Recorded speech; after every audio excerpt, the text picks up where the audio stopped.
ಹಾಗೆ ಎಲ್ರಿಗೂ ನಮಸ್ಕಾರ. ಸೊ ಬಿಗ್ ಬಾಸ್ನ ಇವತ್ತಿನ ಎಪಿಸೋಡ್ನ 2 ಪ್ರೋಮೋ ಅಪ್ಲೋಡ್ ಆಗಿದೆ. ಒಂದು ಬೆಳಿಗ್ಗೆ 7:30 ಆ್ಯಂಡ್ ಬೆಳಿಗ್ಗೆ 8 ಗಂಟೆಗೆ ಆ್ಯಂಡ್ ಇನ್ನೊಂದು ಇವಾಗ ಮಧ್ಯಾಹ್ನ 3 ಗಂಟೆಗೆ. ಆ್ಯಂಡ್ ಮಧ್ಯಾಹ್ನದ ಬಗ್ಗೆ ಮಾತಾಡೋಣ. ಇಲ್ಲಿ ಮಲ್ಲಮ್ಮ ಒಂದು ಎಡವಟ್ಟು ಮಾಡಿದ್ದಾರೆ. ಅದೇನು ಅಂತಂದರೆ, ಸೊ ಬಿಗ್ ಬಾಸ್ ಒಂದು ಟಾಸ್ಕ್ ಕೊಟ್ಟಿರ್ತಾರೆ ಗ್ರಾಸರಿ ಒಂದು ಪಡೆಯೋದಕ್ಕೆ. ಸೊ ಆ ಒಂದು ಟಾಸ್ಕಲ್ಲಿ ಎಡವಟ್ಟು ಮಾಡಿದ್ದಾರೆ ಅಂತಲೇ ಹೇಳ್ಬೋದು. ಅವರಿಗೆ ಬಿಗ್ ಬಾಸ್ ರೂಲ್ಸ್ಗಳನ್ನು ಫಾಲೋ ಮಾಡಲಿಕ್ಕೆ ಸ್ವಲ್ಪ ಕಷ್ಟ ಆಗ್ತಾ ಇದೆ. ಆ್ಯಂಡ್ ಅವರು ಬಂದು ಅಲ್ಲೇನು ಗುರುತಿನ ಮೇಲೆ ಚಿಹ್ನೆ ಮೇಲೆ ಬಂದು ನಿಂತ್ಕೊಳ್ಳಿ ಅಂತ ಹೇಳ್ತಿದ್ದಾರೆ. ಅದು ಅರ್ಥ ಆಗ್ತಾಯಿಲ್ಲ ಅವರಿಗೆ. ಗುರುತು ಚಿಹ್ನೆ ಅನ್ನೋದು ಅರ್ಥ ಆಗ್ತಿಲ್ಲ. ಆ್ಯಂಡ್ ಅಲ್ಲಿ ಏನು ಆ ಬಾಸ್ಕೆಟಲ್ಲಿರುವಂಥ ಒಂದು ಗ್ರಾಸರಿನ ಒಂದು ಬಾಸ್ಕೆಟ್ ಇನ್ನೊಂದು ಬಾಸ್ಕೆಟ್ಗೆ ಸಾಗಿಸ್ಬೇಕು ಅಂದಾಗ ಸೊ ಅದು ಎಲ್ಲೋ ಡಿಲೇ ಮಾಡಿದ್ದಾರೆ ಅಥವಾ ಅವ್ರಿಗೆ ಅರ್ಥ ಆಗ್ತಾಯಿಲ್ಲ ಅಂತ ಅನಿಸುತ್ತೆ. ಸೊ ಅದಕ್ಕೋಸ್ಕರನೇ ಇಲ್ಲಿ ಸ್ವಲ್ಪ ಅವರು ಸಫರ್ ಪಡ್ತಿದ್ದಾರೆ. ಜೊತೆಗೆ ಇಡೀ ಮನೆ ಸೊ ಗ್ರಾಸರಿನ ಕಳ್ಕೊಂಡಿದೆ ಅಂತಲೇ ಹೇಳ್ಬೋದು.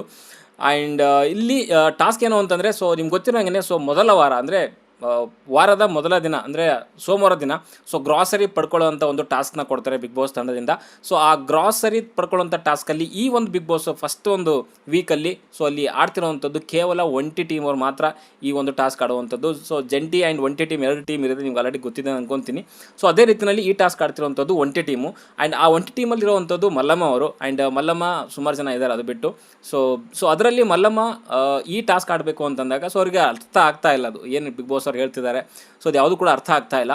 ಸೊ ಅದಕ್ಕೋಸ್ಕರನೇ ಇಲ್ಲಿ ಅವರ ಒಂದು ಎಡವಟ್ಟಿನಿಂದ ವಾರದಲ್ಲಿನೇ ಸೊ ಮನೆಯವರು ಬಿಗ್ ಬಾಸ್ನ ಈ ಒಂದು ಗ್ರಾಸರಿ ಟಾಸ್ಕ್ ಫೇಲ್ ಆಗಿ ಸೊ ಗ್ರಾಸರಿಗಳನ್ನು ಕಳ್ಕೊಂಡಿದ್ದಾರೆ ಅಂತಲೇ ಹೇಳ್ಬೋದು. ಆ್ಯಂಡ್ ಅಲ್ಲಿ ಎಲ್ಲರೂ ಕೂಡ ಬೇಜಾರು ಕೂಡ ವ್ಯಕ್ತಪಡಿಸ್ತಾ ಇದ್ದಾರೆ. ಯಾಕಂತಂದರೆ ಇಡೀ ಮನೆಗೆ ನಡೆಸಬೇಕು ಅಂತಂದರೆ 18 ಆಲ್ಮೋಸ್ಟ್ 19 ಜನ ಇದ್ದಾರೆ. ಸೊ ಗ್ರಾಸರಿ ಇಲ್ಲ ಅಂತಂದರೆ ಬದುಕುವಂಥದ್ದು ಒಳಗಡೆಗೆ ಸ್ವಲ್ಪ ಕಷ್ಟ ಆಗುತ್ತೆ.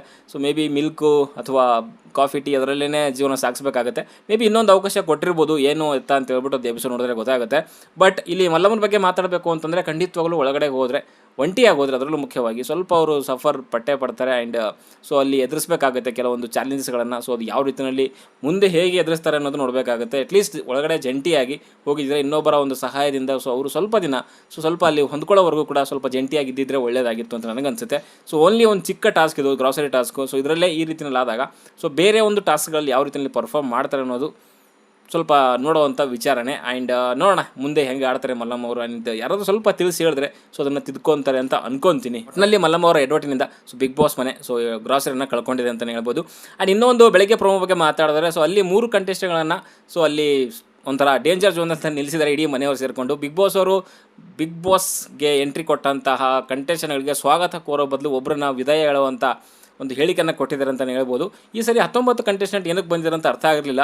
ಬಟ್ ಮೇ ಬಿ ಒಂದು ಟ್ವಿಸ್ಟ್ ಏನಾದ್ರು ಕೊಡಬೇಕು ಅಂತಲೇ 19 ಜನರನ್ನು ಕರ್ಕೊಂಡು ಬಂದ್ರ ಅಥವಾ ಇದನ್ನು ಕೂಡ ಗಿಮಿಕ್ ಅಂತ ಸೊ ಎಪಿಸೋಡ್ ನೋಡಿದಾಗಲೇ ಗೊತ್ತಾಗುತ್ತೆ. ಸೊ ಇಲ್ಲಿ ಮೇಲ್ಮೇಲೆ ನೋಡ್ತಾ ಇದ್ದರೆ ಒಂಥರ ಗಿಮಿಕ್ ರೀತಿಯಲ್ಲಿ ಅನ್ನಿಸ್ತಾ ಇದೆ. But so Bigg Boss already ಹೇಳಿದ್ದಾರೆ ಸೊ ಏನೇನು ನಿರೀಕ್ಷೆಗಳಿದ್ದಾವೆ ಅದನ್ನೆಲ್ಲ ಉಲ್ಟಾ ಮಾಡುವಂಥ ಸೀಸನ್ ಇದಾಗುತ್ತೆ ಅಂತ ಹೇಳಲಿಕ್ಕಾಗಲ್ಲ. ಅದಕ್ಕೋಸ್ಕರ 19 ಜನ ಕರ್ಕೊಂಡು ಬಂದು ಒಬ್ಬರನ್ನ ಆಲ್ರೆಡಿ ಗೇಟ್ ಪಾಸ್ ಕೊಡಬೇಕು ಅಂತಲೇ ಮೇ ಬಿ ಈ ಥರದ ಒಂದು ಡಿಸಿಷನ್ ತೊಗೊಂಡಿರ್ಬೋದೇನೋ. ಸೊ ಅಲ್ಲಿ ಇವಾಗ ಮನೆಯವರ ಒಂದು ಒಮ್ಮತದ ಮೇರೆಗೆ ಸೊ ಒಬ್ಬರನ್ನ ಆಚೆ ಕಳಿಸ್ಬೇಕಾಗುತ್ತೆ. ಗೇಟ್ ಕೂಡ ಓಪನ್ ಆಗಿದೆ. ಸೊ ಅಲ್ಲಿ 3 ಜನರ ಒಂದು ಡೇಂಜರ್ ಝೋನಲ್ಲಿ ಬಂದು ನಿಂತ್ಕೊಂಡಿದ್ದಾರೆ. ಒಂದು ಮಾಳು ನಿಪ್ನಾಳ್ ಆ್ಯಂಡ್ ರಕ್ಷಿತಾ ಅವರು ಸೊ ಕರಾವಳಿ ಒಂದು ಇನ್ಸ್ಟಾಗ್ರಾಮ್ ಪ್ರತಿಭೆ. ಆ್ಯಂಡ್ ಇನ್ನೊಬ್ಬರು ಸ್ಪಂದನ ಅವರು. ಸೊ ಇವರು 3 ಜನರಲ್ಲಿ ಒಬ್ಬರನ್ನ ಆಚೆ ಹಾಕಬೇಕು ಅಂತ ಸೊ ಬಿಗ್ ಬಾಸ್ ಮನೆಯಲ್ಲಿರುವಂಥ ಕಂಟೆಸ್ಟೆಂಟ್ಗಳ ಒಂದು ಒಮ್ಮತ ಅಂತಲೇ ಹೇಳ್ತೀನಿ. ಸೊ ಅದರಲ್ಲಿ ಕೆಲವೊಂದು ರೀಸನ್ಗಳೆಲ್ಲ ಕೊಡ್ತಿದ್ದಾರೆ. ಆ್ಯಂಡ್ ಸೋಷಿಯಲ್ ಮೀಡಿಯಾದಲ್ಲಿ ತಪ್ಪುಗಳನ್ನ ಮಾತಾಡಿಕೊಂಡು ಹಾಗೆ ಹೀಗೆ ಅಂತ ಜಾನ್ವಿ ಅವ್ರು ಹೇಳ್ತಿರುವಂಥದ್ದು ರಕ್ಷಿತಾ ಅವ್ರಿಗೆ. ಆ್ಯಂಡ್ ಅಲ್ಲಿ ಮಾಳು ನಿಪ್ಲಾಳು ಕೂಡ ಇದ್ದಾರೆ. ಸೊ ಆ್ಯಂಡ್ ಜೊತೆಗೆ ಸೊ ಅಲ್ಲಿ ಸ್ಪಂದನ ಅವರಿಗೆ ಇನ್ನೂ ಚಾನ್ಸಸ್ ಸಿಗುತ್ತೆ ಹಾಗೆ ಹೀಗೆ ಅಂತೆಲ್ಲ ಕೆಲವರೆಲ್ಲ ಹೇಳ್ತಿದ್ದಾರೆ.